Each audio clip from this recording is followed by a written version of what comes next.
अच्छा, काफ़ी सारी चीज़ें हो रही हैं, बहुत सारी खबरें हैं। मैंने आज टाइम नहीं लिया इंट्रो में, मैंने कहा हम बारी बारी सारी चीज़ों को डिस्कस कर लें। सबसे पहले तो लगती हमारी तो नहीं है कि बहुत सारी चीज़ें आप परेशान लग रही हैं।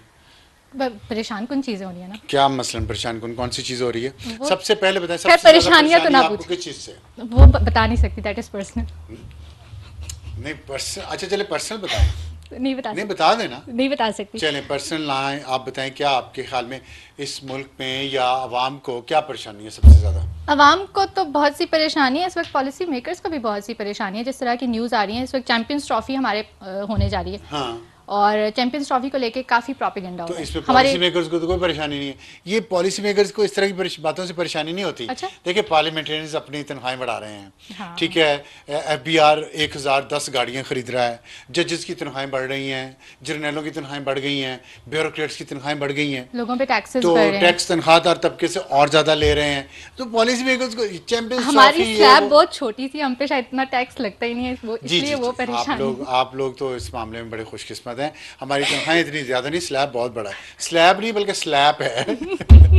मुझे तो यही लगता है। तो यानी कि ये कोई परेशानी की बात नहीं पॉलिसी मेकर्स के लिए, लेकिन एक क्या चैंपियंस ट्रॉफी? अमंग पीपल एक देखिए, इस हवाले से कंसर्न तो है देखिए कि क्या चैंपियंस ट्रॉफी मूव आउट हो रही है पाकिस्तान से। कौन लोग कंसर्न, लेकिन लोगों के पता मसला क्या हमारे यहाँ लोगों का, हमारे लोगों के पास कुछ ज़्यादा मौके नहीं हैं खुश होने के हमारे मुल्क में, कि अनफॉर्चुनेटली। अल्लाह की तरफ से, या अल्लाह की तरफ से तो खैर नहीं मैं समझता, ये हमारे पॉलिसी मेकर्स की तरफ से ही है कि हमारे पास कोई खुशी के ज़्यादा मौके नहीं आते। एक ले दे के क्रिकेट रह गई है और सारा पैसा हमने स्पोर्ट्स का उधर लगा दिया है, सारी तवज्जो भी उधर लगा दी है, लेकिन हासिल वसूल कुछ नहीं है। देखे ना, हाँ अपने स्पिन विकेटें बनाई, एक टीम से मैच जीत गए तो बड़े खुश थी, हमारी बड़ी स्ट्रेटजी कामयाब हो गई है। स्पिन विकेटें अब बना दी, वेस्ट इंडीज़ ने ऐसा रख के लगाई स्पिन है। अटैक उल्टा पड़ गया। तो आप सोचिए कि खाली स्पिनर्स ने नहीं काम करना होता, बैट्समैन भी होते हैं टीम में, उन्होंने भी कुछ करना होता है। लेकिन तो अभी जो चैंपियंस ट्रॉफी को लेके एक प्रोपेगेंडा किया जा रहा है इंडिया की तरफ से कि हमारे ग्राउंड्स तैयार नहीं है और इसकी वजह से चैंपियंस ट्रॉफी मूव आउट हो सकती है पाकिस्तान से। इज देयर अ पॉसिबिलिटी, क्योंकि हमने इसके ऊपर प्रोग्राम भी आपके किया ख्याल है। में इसकी पॉसिबिलिटी है? पहले आप बताएं। मैं जिन जिन जिन जिन जी जिन जी जन जी है ना, मैंने इसका नाम रख दिया जिन जी। जिन जी आप बताएं। वो जो आप चीज़ें भेजते रहते हैं वो देखती हूँ मैं, हाँ, वीडियोस जिस तो टाइप की। इसलिए आप मुझे आप बताएं ऐसा पहले कंटेंट ना आपके ख्याल देखा में। करें, नहीं जेन जी को जेन जी नहीं, रहने है दें। ये कुछ अब यही तरह इसी तरह का कंटेंट है, और ये माशाल्लाह 65.8% है पाकिस्तान के। ये जिन जी जो जनरेशन है ना, जिन जी और अल्फा दोनों मिला के ये 66% है इस मुल्क के। लेकिन विच इज़ जो क्वाइट गुड, लेकिन जो हमारी जनरेशन है, which is quite good. Y X and Y, हाँ, वो भी कम नहीं है, 28.7% है हम भी, तो ये आपको बता दें। और वो जो बेबी who बूमर्स is हैं वो थोड़े making से कम more रह गए, बुजुर्ग difference जो by हैं the way, हैं। who is making more difference by the way। Difference X Y, क्योंकि रिसोर्सेज जो हैं पैसा कमा रहे हैं, जो वो एक्स वाई जनरेशन कमा रही है। हमारी जनरेशन बड़े ओहदों पे हमारी जनरेशन है, पॉलिसी मेकिंग लेवल पे हमारी जनरेशन है, और फैसला करने वाले ओहदों पे हमारी जनरेशन है।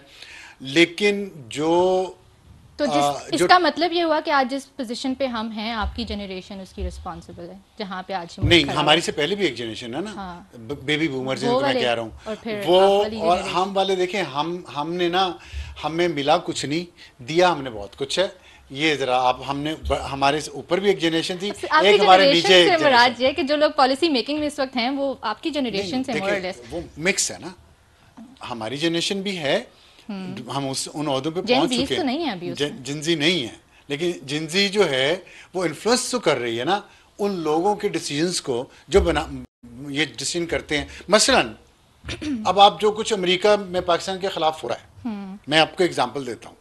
पाकिस्तान के खिलाफ लॉबिंग की जा रही है, ठीक है, और ये कर रही है वो एक्स वाई जनरेशन के लोग जो हैं, ये मोहित पीरज़ादा है, शहबाज गिल है, वजाहत एहसान है, साबिर शाकिर, ये जो लोग हैं, और ये वहाँ पे पाकिस्तान के ख़िलाफ़ जो लॉबिंग कर रहे हैं, मैं कल सुन रहा था कुछ चीज़ें उन्होंने वहाँ पे जो पेश की हैं।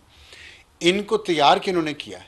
इनको तैयार उन बेबी बूमर्स ने किया जो अब रिटायर हो चुके हैं। जनरल आसिम सलीम बाजवा है, जनरल आसिफ गफूर है, जनरल पाशा है, जनरल ज़हीरुल इस्लाम है, जनरल रिजवान है, इशफाक परवेज़ कियानी है, राहिल शरीफ है, जनरल कमर बाजवा है, फैज़ है। अच्छा, ये लोगों ने इनको तैयार किया और इनको कॉन्ट्रैक्ट्स दिए फौज के पैसे से। फौज का वो पैसा जो हम टैक्स पेयर्स देते थे पाकिस्तान के दिफा के लिए, ये उसमें से इनको कॉन्ट्रैक्ट्स देते थे हर साल, और इनको बड़ी याशी करवाई उन्होंने, ऊपर तक ले गए। अब वो बैठे जो हैं वहाँ पे, वो पाकिस्तान के ख़िलाफ़ लॉबिंग कर रहे हैं। अच्छा, उस लॉबिंग का नतीजा क्या निकला है? उस लॉबिंग का नतीजा ये निकला है कि प्रोपेगेंडा इतना शदीद हो गया है कि मोहसिन नकवी हमारे जो वज़ीर दाखिला हैं वो वहाँ गए, और वो खैर गए क्यों, एक अलग इशू है। ये बेबी बूमर्स ने एक XY जनरेशन का एक ये नुमाइंदा भी, आइटम मैं नहीं कहना चाहता, नुमाइंदा कह देता हूँ, इसको भेज दिया वहाँ पे। चलो कोई बात नहीं, आपने भेज दिया। अब ये आप प्लीज थोड़ा सा ये और ये मत करें, ये और ये मत ना, ये और ये ना करो, नहीं करें, ठीक है। लेकिन ये देखें, इसके बगैर मैं XY जनरेशन थोड़ा सा आराम तो से ये जरा करना पड़ता है। आप लोगों की तरह हम जो मुंह में आया तो नहीं बोल सकते ना, तो हमें अपने हाथ के इशारों से बहुत सारी चीजें एक्सप्रेस करनी पड़ती जो हम जुबान से नहीं कह सकते। आप लोगों को तो, आपको क्या पता हम कितनी सारी चीजें कहना चाह रहे होते और नहीं कह पाते। अभी नहीं कहना, तौबा मेरी या अल्लाह, तो ये मेरे जैसी जनरेशन जो सुन रही है ना, उनको पता है कि हम लोगों ने आपके हाथों से क्या क्या भुगता है और क्या क्या भुगत रहे हैं। लेकिन जो अल्फा ब्रावो आ रही है ना जनरेशन, वो आप लोगों को भी सीधा करेगी, ये भी मैं आपको बता दूं। वो उसे कहते हैं गूगल जनरेशन, उसे कह रहे हैं गूगल जनरेशन, देख लेंगे। हाँ, हम भी ये कहते थे। खैर, तो जो new federal state of China है ना, एक वहाँ पे एक ऑर्गेनाइजेशन अमेरिका में, वो उसके कुछ लोग एक डिनर पे थे। वो डिनर, अब जो हमारे मोहसिन नकवी साहब हैं, उन्होंने ये कहा है कि वो डिनर था गनस्टर स्ट्रेटजी, जो एक US based public relations firm है, उसका कोई डिनर था। वहाँ पे मैं गया था, तो मैं तो किसी एंटी चाइना NGO से नहीं मिला, लेकिन इंडियन मीडिया ने इस पर इतना प्रोपेगेंडा किया है, और इतना ज़्यादा प्रोपेगेंडा हुआ है कि पाकिस्तान के फॉरेन ऑफिस को आज एक बाकायदा क्लैरिफिकेशन जारी करना पड़ी कि पाकिस्तान वन चाइना पॉलिसी पे खड़ा है। अब ये जो मुझे नहीं याद पड़ता पिछले 25-30 साल में पाकिस्तान को कभी ऐसी सफाई पेश करनी पड़े जो पाकिस्तान ने अभी सफाई पेश की है आज पाकिस्तान के फॉरेन ऑफिस ने, कि चीन को ये यकीन दिलाया है कि हम वन चाइना पॉलिसी पे खड़े हैं। मुझे नहीं याद पड़ता, हो सकता कभी हुआ, मेरा नहीं ख्याल कभी हुआ। तो ये सोचे कितना बड़ा wise move of him to go to that dinner, the Mohsin Naqvi. भाई अब मोहसिन नकवी तो कह रहा है मैं वहाँ पे एक पब्लिक रिलेशन फर्म के डिनर पे गया हूँ, तो उसमें वो कुछ शायद मेंबर्स थे, आई डोंट नो, अगर मुझे इसका हकीकत का नहीं पता, क्योंकि कॉन्ट्राडिक्टरी इंफॉर्मेशन आ रही है। और जिनजी जो है, जिनजी जनरेशन, वो कुछ झूठ कितना फैला रही है।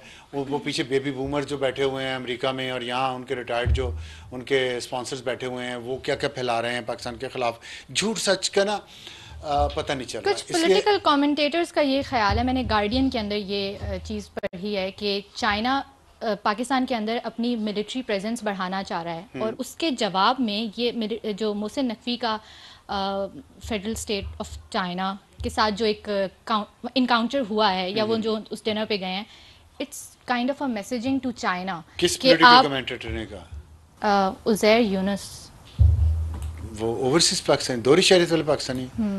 अच्छा, चले फिर तो मैं इस पे, but he is quite wise, no? नहीं, ये मैंने कुछ कहा है? अच्छा। मैंने तो नहीं कहा ही इज नॉट वाइज, ये तो मैंने बात ही नहीं की। मैंने तो आपसे सिर्फ पूछा है कि दोहरी शहरियत वाले पाकिस्तानी, मैंने सिर्फ ये पूछा है, इसलिए इतना ही रहने दें। वाइज अनवाइज की तो हम बात ही नहीं कर रहे। देखिए, मैंने एक बात तो अपने आप से अहद किया, मैं पॉलिटिकली करेक्ट नहीं रहना चाहता कि मैं कहूँ कि हाँ मैंने ये भी इसको भी तारीफ़ कर दी और इसकी भी तारीफ़ कर दी और इस पर भी तनकीद की है, तो अब इस पर भी तनकीद की है बैलेंस करने के लिए। नो, मैं नहीं हूँ ऐसा, मैं बहुत क्लियर हूँ। तो यू थिंक इसमें अपने लोगों के साथ हूँ, ठीक है, और वो लोग इंसान हैं सबसे पहले, फिर मुसलमान हैं, फिर पाकिस्तानी हैं, बाकी पंजाबी पख्तून बाद में आते हैं। बात ये है कि उज़ैर यूनुस साहब के बारे में जो अभी आपने नाम लिया, तो मेरे जहन में आया कि वो क्रिटिकल हैं मोहसिन नकवी साहब के। मैं कुछ देख रहा था उनके ट्वीट्स, तो उनकी कार्रवाइयों पे वो नज़र रखते हैं, विच इज़ नॉट बैड। और तो वो अगर वो उनको तो अगर उन्होंने ये बात कही है उज़ैर यूनुस ने किसी इंफॉर्मेशन की बुनियाद पे, और अगर यस और उनकी इंफॉर्मेशन अगर ठीक है, तो मैं समझता हूँ कि इंतहाई ये नालायक स्टेप था जिसने भी ये फैसला किया चाइना को मैसेज देने का। ऐसे मैसेजिंग नहीं होती। अक्लमंदी वाले मैसेजिंग ऐसी नहीं होती। तो ये तो आप पे उल्टा पड़ गया फिर, अगर आपने ये मैसेजिंग की है इस तरीके से, तो आपको ऐसी सफाइयाँ पेश करनी पड़ रही है। चाइना पहले ही आपसे अपसेट है, और आपको भी पता है, हमें भी पता है, सबको पता है। होता ही ऐसे हमेशा कि हमारी स्ट्रैटेजीज उल्टी पड़ जाती हैं, नहीं, हमें ही इसलिए पड़ कि जाती हमें हैं। नीयत साफ नहीं है। हम सबको पता है कि पाकिस्तान में एक बहुत स्ट्रांग ग्रुप है रिटायर्ड लोगों का और सर्विंग का भी, सियासत में भी वो लोग हैं जो बहुत प्रो अमेरिका हैं। वो चाहते हैं कि हमें अमेरिका गोद ले ले, हमें अमेरिका अपनी रियासत डिक्लेयर कर दे बेशक, या गुलामी में ले ले। ऐसे नहीं मुल्क चलते। मुल्क चलते हैं इक्वालिटी ऑफ रिलेशनशिप पे। और मेरा ख्याल है कि चाइना के ख़िलाफ़ बहुत प्रोपेगेंडा किया गया, ख़ास तौर पे जब CPEC 1 शुरू हुआ, उसमें राहील शरीफ था, ज़हीर मैंने आपको बताया, ज़हीरुल इस्लाम, उसकी सारी फैमिली अमेरिका में सेटल है। उससे पहले जनरल पाशा DGISI था, उसने अमेरिकियों की नौकरी करनी थी, तो इसलिए वो अमेरिकियों के बहुत करीब था। रिटायरमेंट के बाद उसने अमेरिकियों की नौकरी की। जनरल राहील शरीफ ने अमेरिकियों के दोस्त सऊदियों की नौकरी करनी थी, तो वो इसलिए प्रो अमेरिका था। जनरल तारिक का मैं जिक्र करता रहता हूँ, आप पूछ रहती कौन है। उनकी बेटी की शादी अमेरिकी के साथ हुई है, अमेरिकी फ़ौज के एक ऑफिसर के साथ। तो देखिए, जब आपके इतने इंटरेस्ट, आपकी रिश्तेदारियाँ, आपके बच्चे, आपकी जायदादें अमेरिका में हों, तो आपका दिल धड़कता है। मैं 1 साल हार्वर्ड में पढ़ के आया हूँ, तो मेरा इतना अच्छा वक्त वहाँ पे गुजरा अपनी फैमिली के साथ कि मैं समझता हूँ, good flex by the way, मैं समझता हूँ कि जो कैम्ब्रिज है, जहाँ पे हार्वर्ड है, मैं कभी कभार सोचता हूँ कि शायद मेरा दूसरा घर है। सिर्फ 1 साल में वहाँ रहा हूँ। अगर मैंने वहाँ प्रॉपर्टी भी बनाई होती, मैं अपने बच्चों को भी वहाँ भेज चुका होता, यहाँ से पैसा कमा के और हथिया के सौदे कर करके वो जमा करके वो वहाँ भेजा होता, वहाँ अकाउंट रखे होते मैंने, तो फिर मेरा तो दिल वहीं धड़कना था ना। तो अब ये इसलिए पाकिस्तान, जब मैं ये कहता हूँ ना कि मलेशिया की मैंने बार बार एग्जांपल दी है कि महातीर मोहम्मद ने भूमिपुत्रा की पॉलिसी इसीलिए इंट्रोड्यूस करवाई थी। Bhumiputra is son of the soil, मट्टी का बेटा, धरती का बेटा। तो उसने कहा जो सरकारी ओहदे होंगे उस पर धरती का बेटा बैठेगा, ताकि वो धरती के मफाद में फैसले करे। उसका ये ना हो कि मेरी जायदाद तो अमेरिका में भी है, अगर मैंने अमेरिका ये फैसला किया, अमेरिका को नाराज़ कर दिया, चीन को नाराज़ कर दिया, तो मेरी तो इन्वेस्टमेंट फारिग हो जाएगी, मेरे तो बच्चों को वहाँ वजीफ़े लगे हुए हैं। ये हुमायूं अख्तर साहब, इनके वालिद साहब एक जर्नैल ही थे ना, ये इतना पैसा कहाँ से आ गया हुमायूं अख्तर के पास? क्या किया है इन्होंने सारी उम्र? कैनेडियन सिटीजनशिप इनके पास तब थी जब इनका बाप ISA का चीफ था। तो ये बहुत लंबी कहानी है, मैं इसमें पढ़ना नहीं चाहता। मैं सिर्फ ये कहता हूँ कि अब समझ जाएं, आपने देख लिया है। मैं ये लोग एंटी एस्टेब्लिशमेंट बनने की कोशिश कर रहे हैं ना जो आज, और जो जिन्होंने इनको बनाया है फौज के अंदर के लोगों ने, जर्नैलों ने। हम पिछले 30-35 साल से ये बात करते थे कि जर्नैलों को सियासत में हिस्सा नहीं लेना चाहिए, तो हमारे ऊपर इल्ज़ाम लगा गद्दारी का, सिर्फ ये बात कहने पे। ठीक है, हमें गद्दार कहा गया, हमारी हुब्बुल वतनी क्वेश्चन की गई, हम पे सब जुल्म तोड़े गए, हम वहीं के वहीं खड़े हैं। आज भी कहते हैं कि जर्नैलों को, जजों को सियासत में हिस्सा नहीं लेना चाहिए, अपना काम करना चाहिए। सियासत सियासतदानों का काम है। इन्होंने हमारे ख़िलाफ़, उन जर्नैलों ने जब रिटायर हो चुके हैं और उन जजों ने जो अब रिटायर हो चुके हैं, और आज भी मैं टैक्स देता हूँ, उन पैसों से उनको पेंशनें जाती हैं, उनका हैप्पी आवर चलता है उससे। उन जर्नैलों और जजों ने इस क्रॉप को खड़ा किया हमारे खिलाफ पैसे देके, पूरी प्लानिंग के साथ, पूरी स्ट्रेटजी के साथ। आज भी तो एस्टैब्लिशमेंट सुन तो लेना मेरी बात, तो सुन ले, आज भी आ जाता हूँ ना, आप बीच में से खाना, जेंजी का ये बड़ा मसला है ना, पूरी स्टोरी तो सुना करें, पूरा सच रहे, पोलिटिकली करेक्ट ना हो, पोलिटिकली करेक्ट ना करें अपने आप को कि यो वो किया है तो यो वो भी किया, तो टाइम है तो फिर आप पॉडकास्ट ना करें, प्रोग्राम कर लिया करें टीवी पे 35 मिनट का। तो बात ये कि वो जो हुआ है ना, उसमें आप जानबूझ के ये इंटरप्ट करती है ना, ताकि जो कुछ वो करके चले गए हैं उनके बारे में मैं लोगों को सच ना बता सकूं। यही मकसद है ना आपका, यही मकसद है ना, हम अक्सर बताते बार बार बताना चाहिए। उन्होंने 11 साल, उन जाने वालों ने 11 साल इस मुल्क के बच्चों के ज़हनों में नफरत भरी है, तकसीम किया इस कौम को, जिसका नतीजा आज हम ये देख रहे हैं कि इनके बनाए हुए, इनको हमारे टैक्स के पैसे जिनको देते थे रिश्वत के तौर पे कि करो, जाके बोलो अब सार आलमों के खिलाफ इनको गद्दार कहो कि ये फौज के जर्नलों पे उन पे तनकीद करते हैं, क्वेश्चन करते हैं, तनकीद भी नहीं, जो सियासत में हिस्सा ले रहे हैं, इनको गद्दार कहो। कहती थी ना अरसलान बेटा गद्दारी से लिंक कर दो, बिशरा बीबी कहती थी ना। तो अब मुझे, मैं कहता हूं ना, जबकि इनके कानों पे हेडफोन लगा के इनको सुनवाएं वो तकरीरें, इनके बनाए हुए पिट्ठू, इनके इदारे के बारे में, जिस इदारे के दर पे ये हर महीने जाते हैं पेंशन लेने और आज भी यशियां कर रहे हैं उनके बनाए हुए घरों में रह के, वो क्या कर रहे हैं इनके इदारे के खिलाफ। ठीक है, मेरा इदारा तो नहीं है ना, सही है, मेरे तो मुल्क का इदारा है। जेन जी का इतना है, सही है। जेन जी का कंसर्न मैं आपके सामने रख देती हूँ, जवाब मैं आपसे अगले पॉडकास्ट में ले लूंगी। वो ये है कि क्योंकि आज हमारे पास टाइम, ये तो आपने जो बातें इतनी सारी मुझे की थी कि मैंने ये करना है वो करना है, तो बात ये है कि मोहसिन नकवी साहब को अगर ये किया है उन्होंने, अगर बाय प्लान ये किया तो गलत किया बहुत, सही है। और अगर बाय प्लान भी नहीं किया तो बहुत बड़ी मिस्टेक है।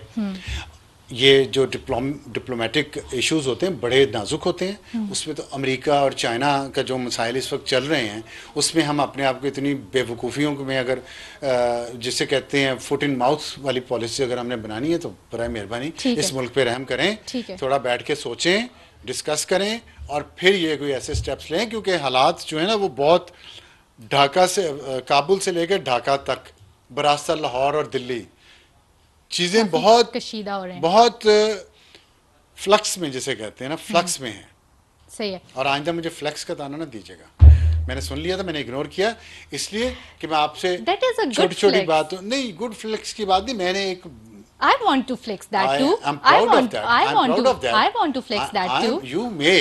I don't want to, but I'm proud of it. एक फैक्ट है, मैंने जिक्र किया सिर्फ इसलिए कि मैं अपने दिल की हालत बताना चाहता हूँ। करेक्ट। ठीक है, लेकिन ये नहीं है कि अब मैं वहाँ प्रॉपर्टियाँ बनाऊँ। मैं कह रहा हूँ कि इंसान की नफ्सियात क्या होती है, मैं अपने ज़ाती तजर्बे से वो आपसे शेयर कर रहा था और आपके सुनने वालों से। ऑलराइट, जेन जी का कंसर्न ये है कि हम माजी के लोगों के ऊपर तो तनकीद करते हैं लेकिन हाल वाले जो उनके ऊपर नहीं करते। इसके ऊपर हम कमेंट मैं लूंगी, आपसे कमेंट अगले पॉडकास्ट में लूंगी।